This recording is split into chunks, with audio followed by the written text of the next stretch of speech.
With the Samsung Galaxy S24's projected release date being just a few weeks away, there aren't many leaks left. The largest unknown is the extent to which Samsung's embrace of artificial intelligence AI will be, but a recent leak purports to address one question while raising another for those looking for the most affordable model. Admistry Lupin, who published images of the two phones just before Christmas, has provided what looks to be marketing material listing the major features of the S24 Plus and S24 Ultra. It apparently initially appeared on the Walmart website, but it has since been removed. Google, on the other hand, has stored it here for posterity.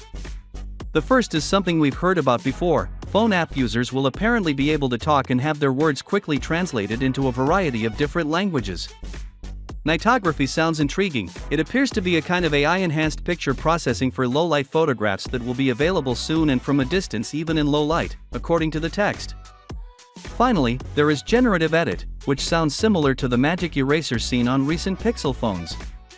It will let you move or remove objects and fill an empty space, presumably to make pictures look more perfect even if they're essentially airbrushed. This last one, however, requires a Samsung account and an internet connection to work. In other words, it's likely relying on Samsung's cloud servers because it's highly resource-intensive. What's odd about this is that the headings only refer to the S24 Plus and S24 Ultra, with no mention of the entry-level S24. This could simply be because Walmart didn't get around to listing the handset before realizing its error, but it could also mean that Samsung's cheapest handset won't get the same ad treatment as its more expensive siblings.